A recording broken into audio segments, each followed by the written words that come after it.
Last time we have started our chapter number 2, and in this chapter number 2, that was hydrogen, the first and important task was why hydrogen?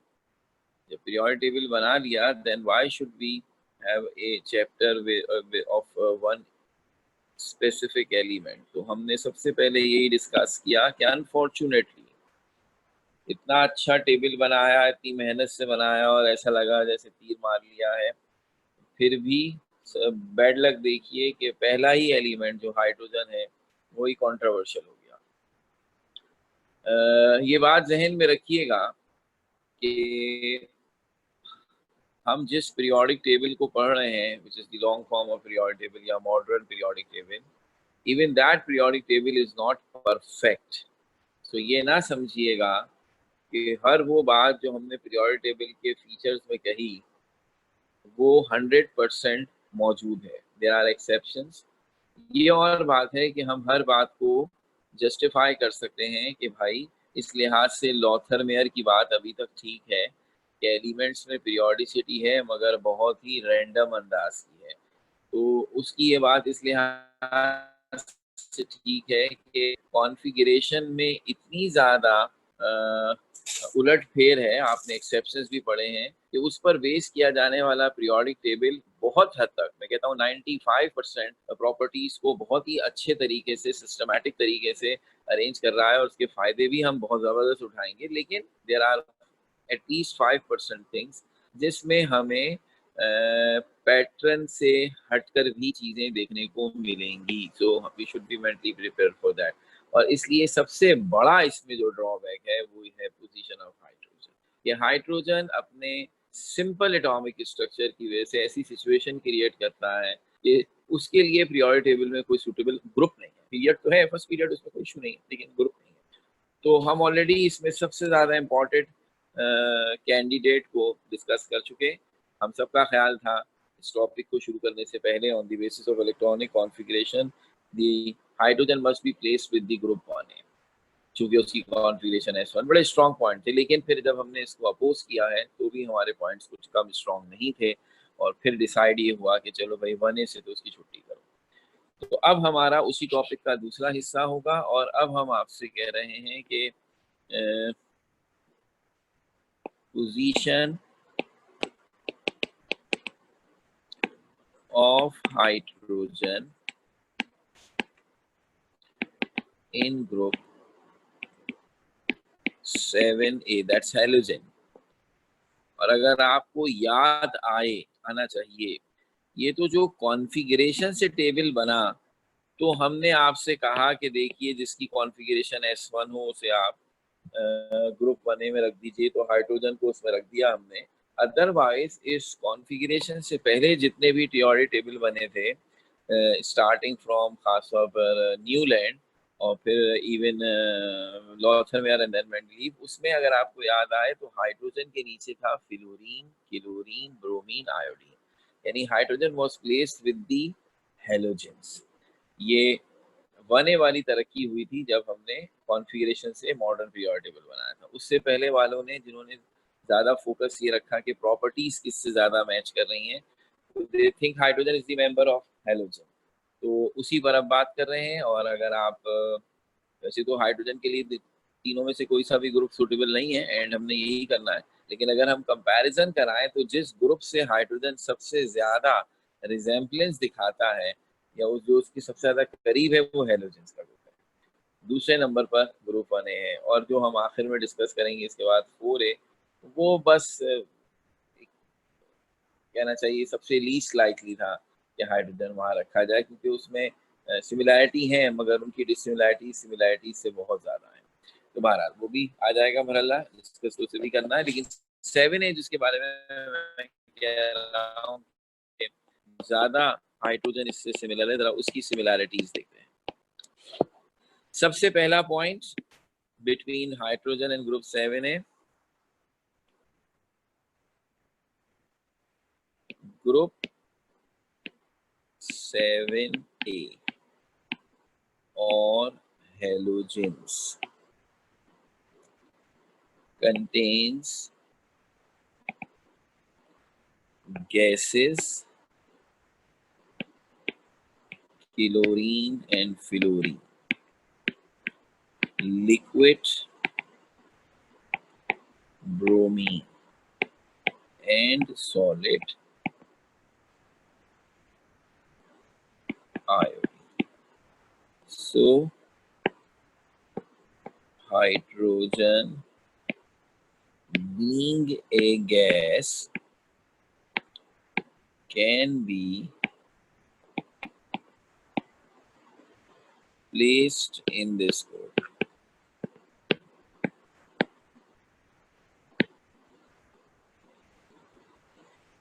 So very important point इस sense में कि हमने इसमें आपको एक इंतहाई अहम खूबी बताई है, और वो खूबी ये है कि ग्रुप 7 का एक बहुत इंपॉर्टेंट कैरेक्टर ये है कि ये पूरे पीरियोडिक टेबल का वाहिद ग्रुप है जिसमें तीनों स्टेट्स ऑफ मैटर मौजूद है। हाइड्रोजन के पहले दोनों मेंबर गैस हैं, फ्लोरीन और क्लोरीन एट रूम टेम्परेचर। तीसरा मेंबर ब्रोमीन लिक्विड है रूम टेम्परेचर पर, और आयोडीन रूम टेम्परेचर पर सॉलिड है। किसी भी ग्रुप में तीनों स्टेट्स ऑफ मैटर इकट्ठी नहीं है, दो हो सकती हैं, तीन नहीं हो सकती। ये वाहिद ग्रुप है, और सीधी सी बात है भाई, उसकी वजह ये है कि दो ही तो एलिमेंट गैस है, सॉरी लिक्विड है। एक नॉन मेटल्स में ब्रोमीन लिक्विड होता है रूम टेम्परेचर पर, एक मेटल्स में मर्क्यूरी। मरकरी ट्रांजिशन मेटल में ग्रुप 2b में है, और ब्रोमीन यहाँ है। तो और तो कहीं लिक्विड है ही नहीं, इसलिए तीन स्टेट्स का कहीं तस्करा ही नहीं आएगा। तो जिस ग्रुप में मरकरी है उस ग्रुप में जिंक और कैडमियम है, वो दोनों सॉलिड है।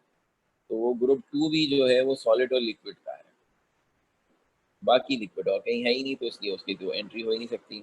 तो ये वाहिद ग्रुप है जिसमें तीनों स्टेट्स ऑफ मैटर है, और इसी को बेस बनाकर हमने वो पॉइंट एक तरह से काउंटर किया है जो हमने ग्रुप 1 में डिसिमिलैरिटीज में लिखा था। जात बिरादरी का मसला खड़ा हो गया कि ग्रुप 1 के सारे एलिमेंट एक तो मेटल है, ऊपर से सॉलिड है, और हाइड्रोजन एक नॉन मेटल है और गैस है। ना फिजिकल स्टेट मैच कर रही है, ना केमिकल कैरेक्टर मैच कर रहा है। तो यहाँ हमने इस लिहाज से बात को बनाया है कि कम से कम फिजिकल स्टेट तो मैच कर ही रही है। और इत्तेफाक की बात यह है कि यहाँ मेंशन नहीं किया, लेकिन हमें पता है हेलोजन भी सारे नॉन मेटल है, हाइड्रोजन भी नॉन मेटल है।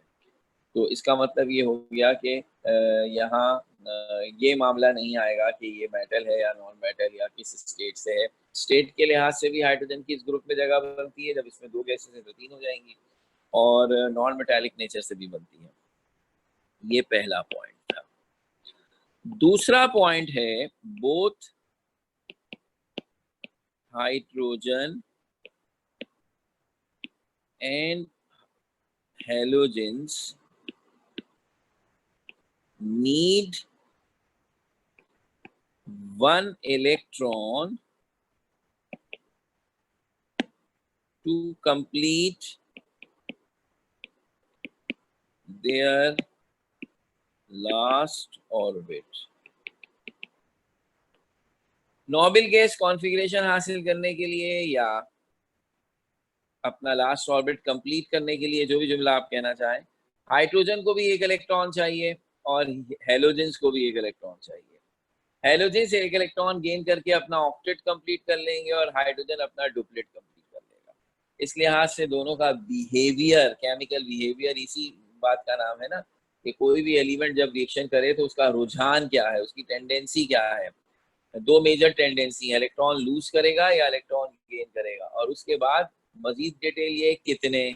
तो इस लिहाज से हाइड्रोजन और हेलोजन दोनों इलेक्ट्रोनेगेटिव हैं क्योंकि वो इलेक्ट्रॉन गेन करते हैं, और कितने करते हैं वो भी सेम हो गया, हाइड्रोजन को भी एक करना है, हेलोजन को भी एक करना है। तो इंतहाई इंपॉर्टेंट बात में ये दोनों सिमिलर हैं, तो इस लिहाज से ये बहुत इंपॉर्टेंट पॉइंट हो गया सिमिलैरिटी का। तीसरा point, both hydrogen and halogen exist as diatomic molecule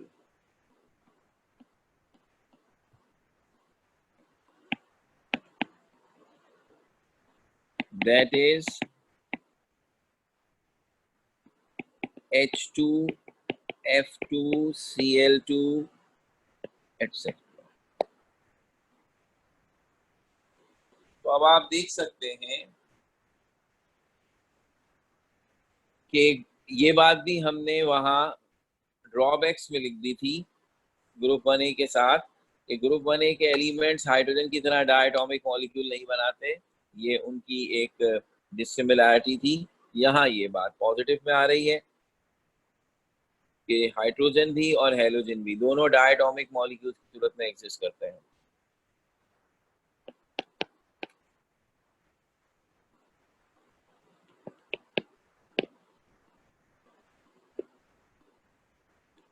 fourth point,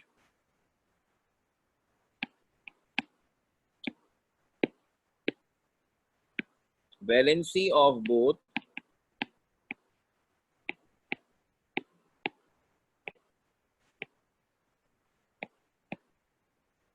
hydrogen and halogen is 1.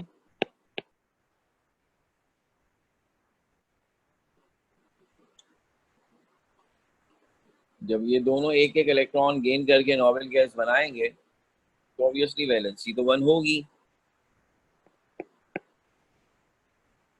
पांचवी सिमिलैरिटी सिंबॉलिक है थोड़ी सी बात ये, जब मैं ये तासुर देना चाहता हूं कि ग्रुप 7 कंपैरेटिवली हाइड्रोजन की पोजीशन के लिए ज्यादा स्ट्रॉन्ग कैंडिडेट है, ऑल्दो करेंगे तो नहीं, तो इस बात का इजहार यूं किया गया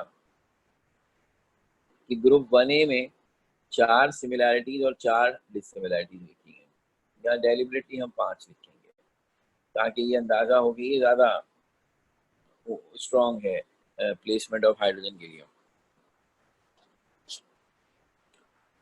तो आखिरी पॉइंट है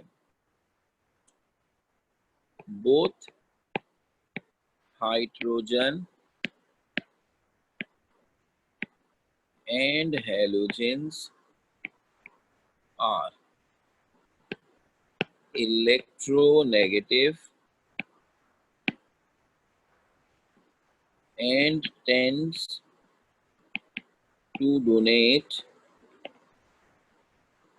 not donate, and tends to accept 1 electron to form monovalent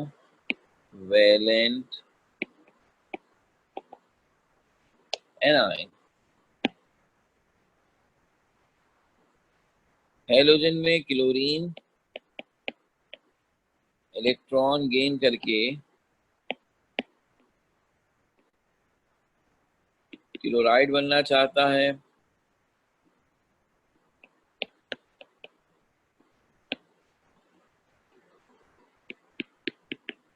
और हाइड्रोजन इलेक्ट्रॉन गेन करके हाइड्रोजन का आयनाइन जिसे हाइड्राइड कहते हैं वो बनाता है।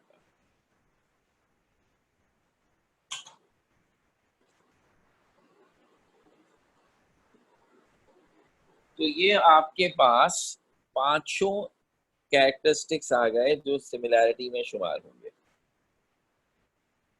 अब अपना तासुर तो हमने पेश कर दिया कि ये ग्रुप शायद ज्यादा सिमिलैरिटीज रखता है, लेकिन चूंकि मुझे इधर भी नहीं रखना है हाइड्रोजन को अल्टीमेटली, तो फिर इसके लिए क्या होना चाहिए, फिर डिसिमिलैरिटीज भी इतनी स्ट्रॉन्ग दें आप ताकि हम इसे रिजेक्ट कर सकें। तो अगर 5 सिमिलैरिटीज हैं तो 5 ही डिसिमिलैरिटी दे देंगे, तो दोनों ग्रुप्स को रिजेक्ट करने का हमारे पास स्ट्रॉन्ग हैंड होगा, स्ट्रॉन्ग पॉइंट ऑफ व्यू होगा। तो आइए अब देखते हैं कि इधर डिसिमिलैरिटीज क्या वजह है, फिर जब इतनी बातें हाइड्रोजन में और हेलोजन में मिल रही थी तो फिर क्यों नहीं रख दिया हमने हाइड्रोजन को हेलोजन के साथ। हमने कहा इसलिए कि बातें जो इनमें डिसिमिलर हैं वो भी कोई कम स्ट्रॉन्ग नहीं है। सबसे पहली तो सबसे इंपॉर्टेंट बात थी और वो थी कि electronic configuration of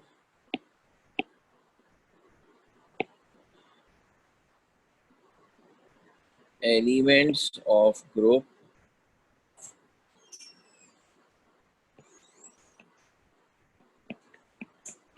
seven A ends at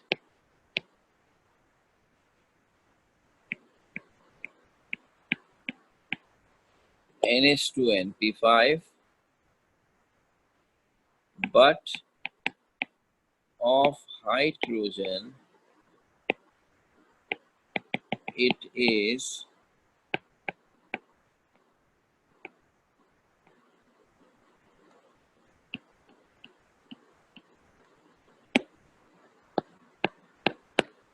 one S1। तो इलेक्ट्रॉनिक कॉन्फ़िगरेशन, अब देखिए जो बच्चे समझदार होंगे वो खुद ही समझ जाएंगे मसले को।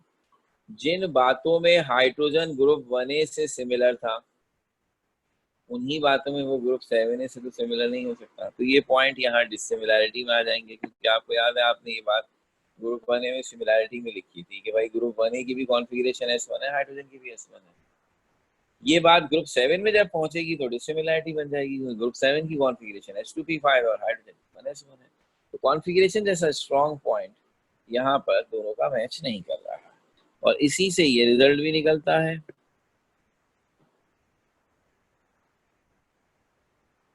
Halogens contain 7 electron in their last orbit, but hydrogen contain only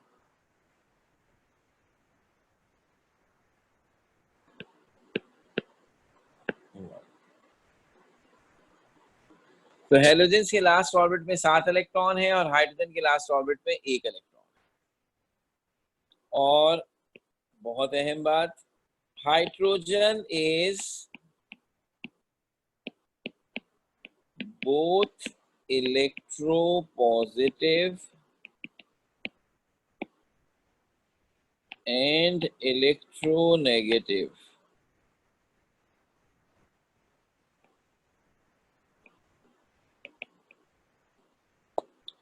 hydrogen is both electropositive and electronegative. अब हाइड्रोजन का सबसे इंपॉर्टेंट कैरेक्टर पॉइंट हाईलाइट कर रहे हैं। हाइड्रोजन चाहे तो इलेक्ट्रॉन लॉस करके +1 चार्ज का कैटाइन भी बना सकता है और इलेक्ट्रॉन गेन करके -1 का एनाइन भी बना सकता है, the all rounder nature. So hydrogen is both electropositive and electronegative in nature, but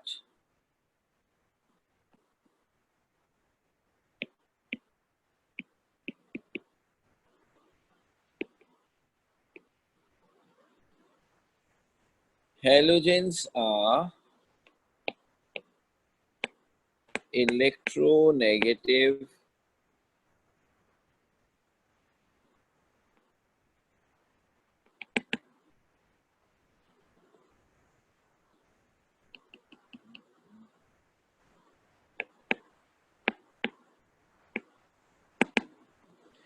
तो इसका मतलब ये हुआ कि हाइड्रोजन में दोनों कैरेक्टर्स हैं, इलेक्ट्रोपॉजिटिव भी है, इलेक्ट्रोनेगेटिव भी है, मगर halogens are absolutely electronegative.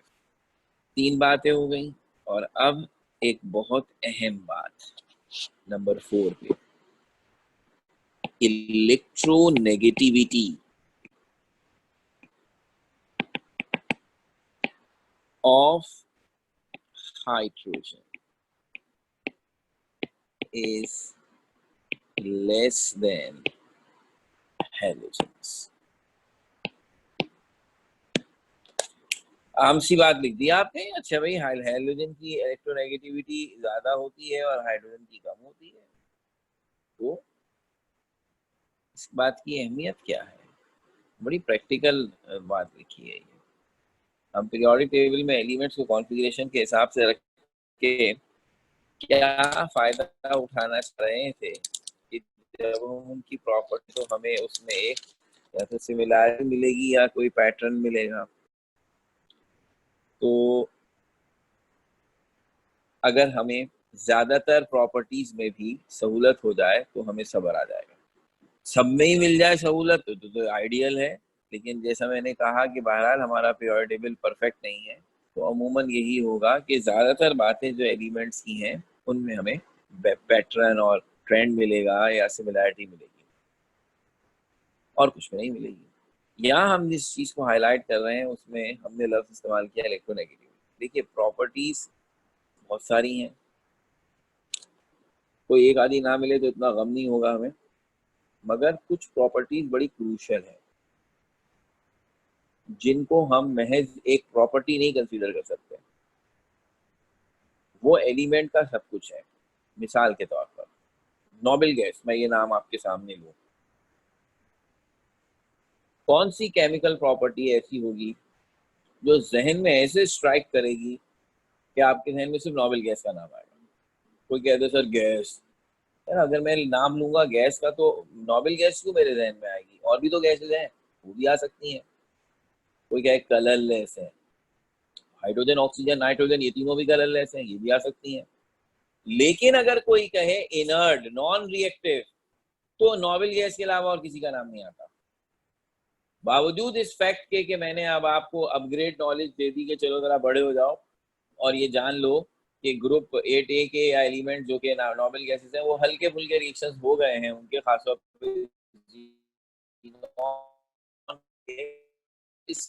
still rated as almost non, कोई भी लफ्ज इनर्ट नोबेल ये लफ्ज इस्तेमाल किया जाए नॉन रिएक्टिव तो नोबेल गैस जहन में आएगी, और कोई उनके पाए की नहीं है। हाइड्रोजन बहुत रिएक्शन करता है, ऑक्सीजन नाइट्रोजन सब रिएक्शन करते हैं, सिर्फ नॉन रिएक्टिव पे नोबेल गैस। तो ये नोबेल गैसेस का जो, या ये कहते हैं वैलेंसी जीरो, ये वो बिहेवियर है जो नोबेल गैसेस की पहचान है। अगर इस बिहेवियर के ट्रेंड में कोई मसला आ गया तो उस, जैसे मिसाल के तौर पर आपने हीलियम को उठाकर वहां रख दिया है, कॉन्फ़िगरेशन को देखे बगैर आपने कहा भाड़ में कॉन्फ़िगरेशन इसको यहाँ रखो। अगर हीलियम अपनी प्रॉपर्टीज में खासतौर पर इस नॉन रिएक्टिव नेचर में कोई ऐसा बिहेवियर दिखा देता जो बाकी ग्रुप से अलग था, फौरन धक्के मार के निकाल देते हैं, क्योंकि असल पहचान उस ग्रुप की उसका नॉन रिएक्टिव होना है, और हीलियम को रखा हुआ इसीलिए गया है एब्सोल्युटली नॉन रिएक्टिव। अब सोचिए हेलोजन अपनी किस खूबी से पहचाने जाते हैं? जैसे ही नाम हेलोजन का लिया जाता है ना, केमिस्ट्री की जरा से भी शुद्ध बुद्ध रखने वाला फौरन कहता है इलेक्ट्रोनेगेटिव एलिमेंट। सबसे ज्यादा इलेक्ट्रोनेगेटिव एलिमेंट फ्लोरीन इस ग्रुप का सबसे पहला मेंबर है, और जो बाकी भी हैं क्लोरीन ब्रोमीन आयोडीन, उनका जो सबसे मेजर सबसे प्रोमिनेंट बिहेवियर है ना जिससे वो पहचाने जाते हैं, वो उनका इलेक्ट्रोनेगेटिव नेचर है, उनकी इलेक्ट्रोनेगेटिविटी। ठीक है, तो अब अगर कोई एलिमेंट हैलोजन बनना चाहता है और वो उनकी असल पहचान में ही गड़बड़ कर रहा है तो फिर धक्के मार के निकालेंगे नहीं निकालेंगे। कोई और बात हो तो आदमी बर्दाश्त भी कर ले, बोले असल पहचान हमारी है ही इलेक्ट्रोनेगेटिव होना है, तो अगर आप इलेक्ट्रोनेगेटिविटी में हमसे मैच नहीं कर रहे तो फिर किस चीज में कर रहे हैं? तो मैं आपको दिखाता हूँ हाइड्रोजन ने कितनी बेहूदगी मचाई है अगर हम हाइड्रोजन को यहाँ रख देते तो। ये अलग से ये इसमें लिखने की जरूरत नहीं, मैं इसलिए रेड से साइड में लिख रहा हूँ खिड़की बना के, सिर्फ आपको समझाने के लिए, आपको यहाँ कोट करने की जरूरत नहीं है। फ्लोरीन इलेक्ट्रोनेगेटिविटी है 4, क्लोरीन इलेक्ट्रोनेगेटिविटी है 3.0, ब्रोमीन इलेक्ट्रोनेगेटिविटी है 2.8 और आयोडीन है 2.5। हम क्या नोटिस कर रहे हैं? फ्लोरीन का एटॉमिक नंबर है 9, क्लोरीन का 17, ब्रोमीन का 35 और आयोडीन का 53।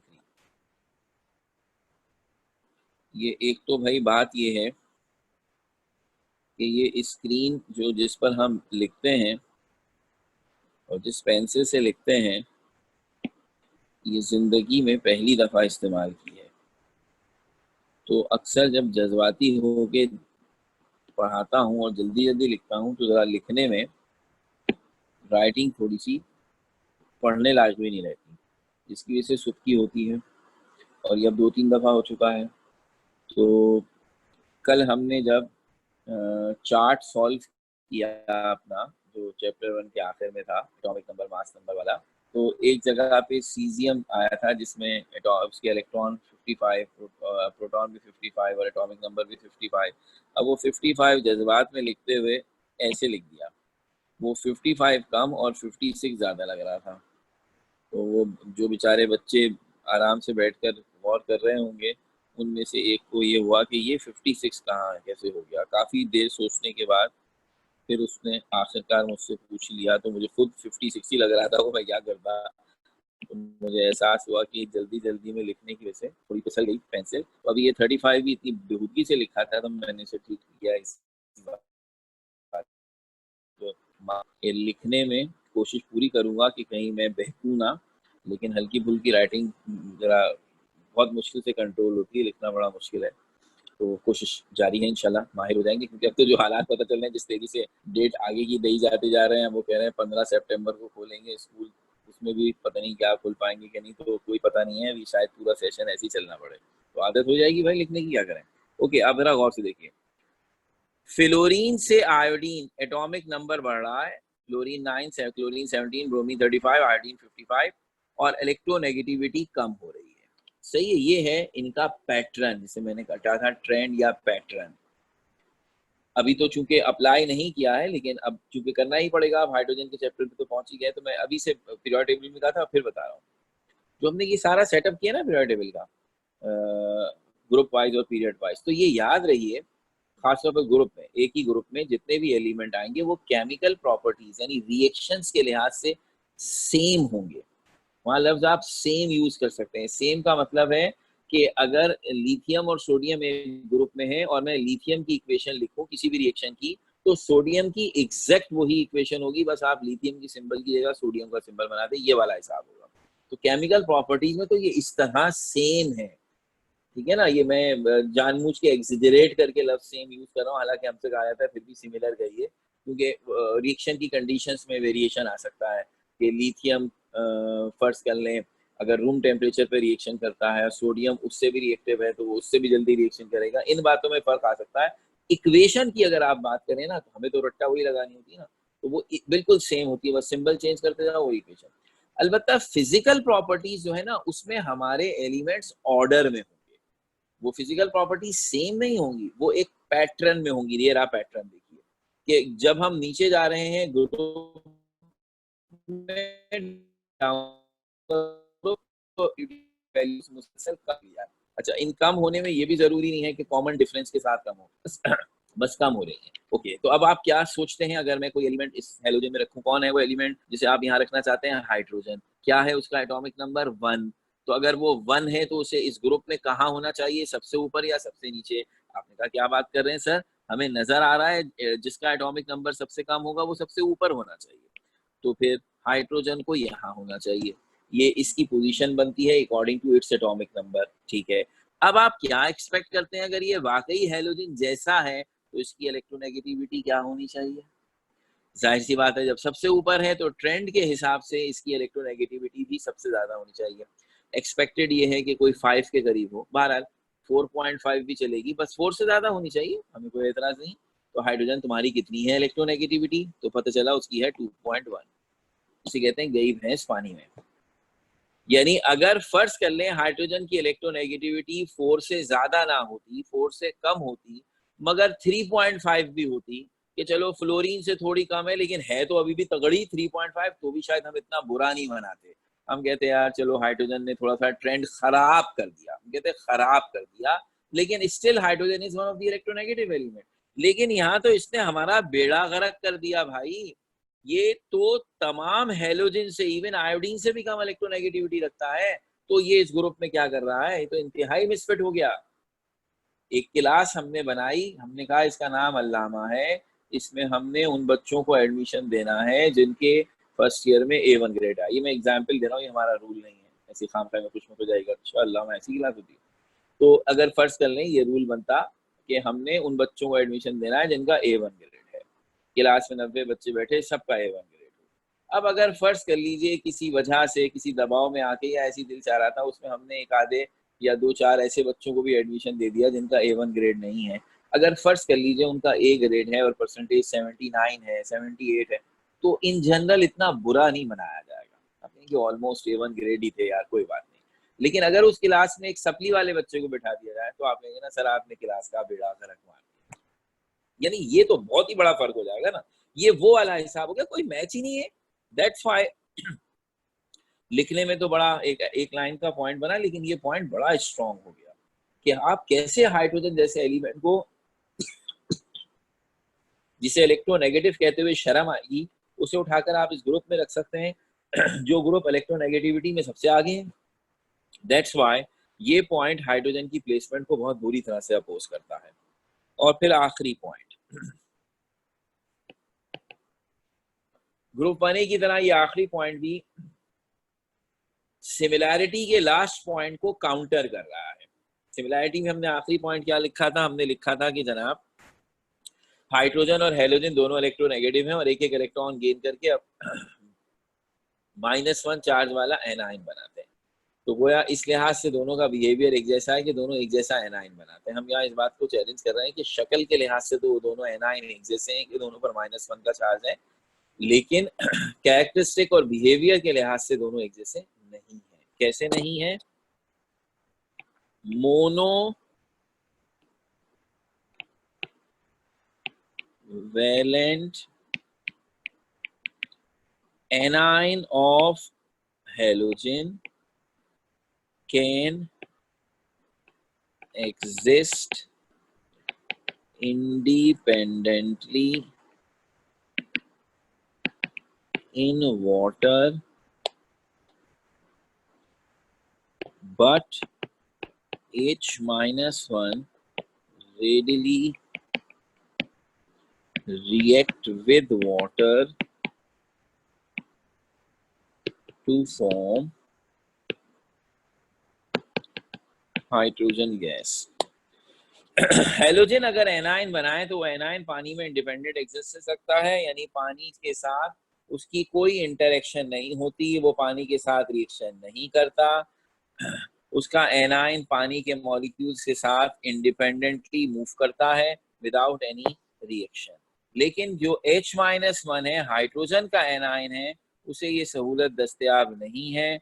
वो अगर पानी में बनता है तो वो फौरन पानी से रिएक्शन करता है और पानी से रिएक्शन करके वो बनाता है हाइड्रो ऑक्साइड एनाइन और हाइड्रोजन गैस इवॉल्व होती है। इस बात की बिना पर हमने ये जुमला कहा कि इससे ये साबित हुआ कि हाइड्रोजन जो है उसका एनाइन अपने चार्ज के लिहाज से या कहिए अपनी अपीयरेंस के लिहाज से कहा जा सकता है कि वो हेलोजन से सिमिलर है, लेकिन हकीकतन वो हेलोजन से सिमिलर नहीं है। अपने बिहेवियर में दोनों इंटायरली डिफरेंट नेचर के एनाइंस हैं। एक पानी में स्टेबल है, एक पानी में स्टेबल नहीं है और पानी से रिएक्शन करके खुद को फौरन एक दूसरे एनाइन में और हाइड्रोजन गैस में कन्वर्ट कर लेता है।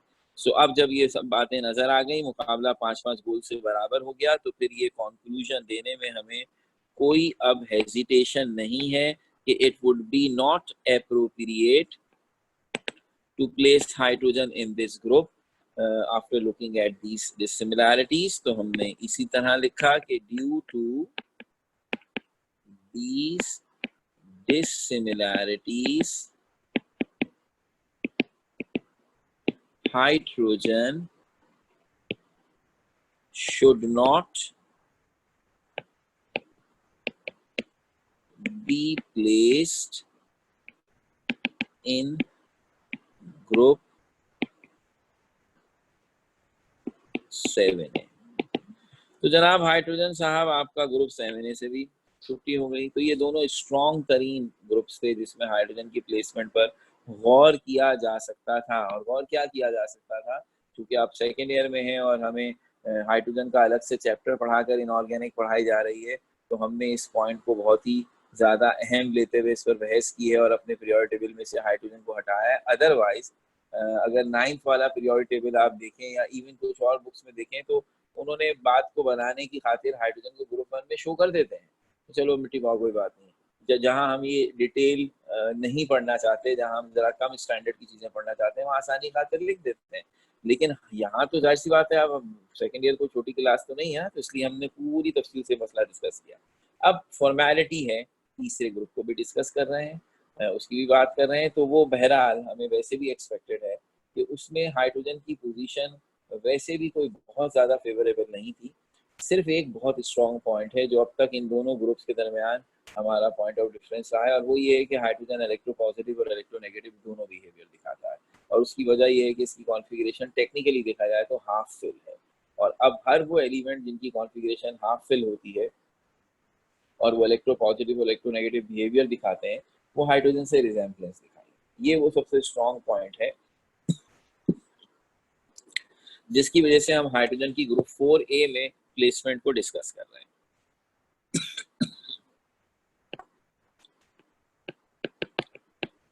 तो पोजीशन ऑफ हाइड्रोजन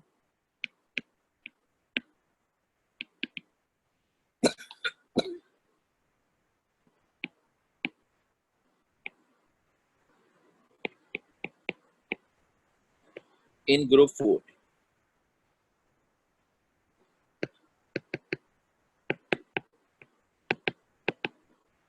तो मेजर सिमिलैरिटी वही है 12, लेकिन हम कुछ ना कुछ तो पॉइंट्स बनाएंगे ना, तो कुछ हल्की फुल्की चीजें भी डाल देते हैं। मसलन elements of group 4A consist of metals and non-metals. So hydrogen being a gas can be placed in it. Sorry, not being a gas, but being a non-metal.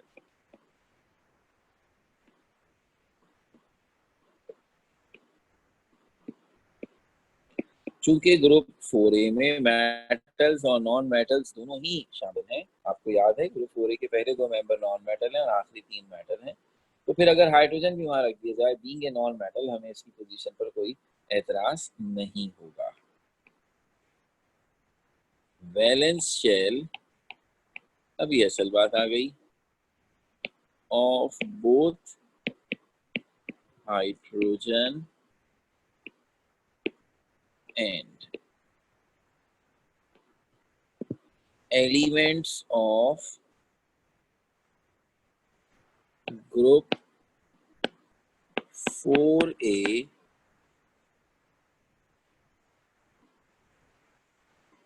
is half filled.